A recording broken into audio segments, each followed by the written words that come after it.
ഈ മൺസൂൺ സഹിയോടൊപ്പം ആയാലോ? വെറുതെ വേണ്ട കേട്ടോ, പ്രത്യേക ഓഫറുകളുണ്ട്. അതേപോലെ തന്നെ നിങ്ങൾക്ക് പ്രത്യേക ഗിഫ്റ്റുകളും ഉണ്ട്. അതെന്തൊക്കെയാണെന്ന് അറിയാം. നമസ്കാരം സുഹൃത്തുക്കളെ, ഈ മൺസൂൺ കാലം നമുക്ക് സഹിയോടൊപ്പം ആഘോഷിച്ചാലോ?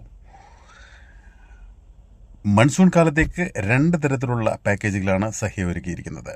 ഒന്ന്, 2 ദിവസവും 1 നൈറ്റും അടങ്ങുന്ന 2999 രൂപയുടെ പാക്കേജും 3 ദിവസവും 2 രാത്രിയും അടങ്ങുന്ന 4499 രൂപയുടെ പാക്കേജും. നമ്മുടെ പാക്കേജിൽ ഉൾപ്പെടുത്തുന്ന സർവീസുകൾ എന്ന് പറഞ്ഞാൽ, റെയിൽവേ സ്റ്റേഷനിൽ നിന്ന് പിക്കപ്പ് ചെയ്യുന്നു, നിങ്ങൾക്കൊരു AC റൂം നൽകുന്നു, ബ്രേക്ക്ഫാസ്റ്റും ഡിന്നറും പ്രൊവൈഡ് ചെയ്യുന്നു. അതോടൊപ്പം തന്നെ നിങ്ങൾക്ക് സൈറ്റ് സീയിങ്ങിന് വേണ്ടിയുള്ളൊരു വാഹനവും നമ്മൾ നൽകുന്നതാണ്. 2 പേരെങ്കിലും മിനിമം പാക്കേജിൽ ഉണ്ടായിരിക്കേണ്ടതാണ്. അതോടൊപ്പം തന്നെ നിങ്ങൾ ഗോവയിൽ വന്നിറങ്ങുമ്പോൾ തന്നെ നിങ്ങൾക്ക് ആകർഷകമായൊരു സമ്മാനം നമ്മൾ ഉറപ്പാക്കുന്നതാണ്. അപ്പോൾ എങ്ങനെയാ, പൊളിക്കുകയല്ലേ സഹിയോടൊപ്പം?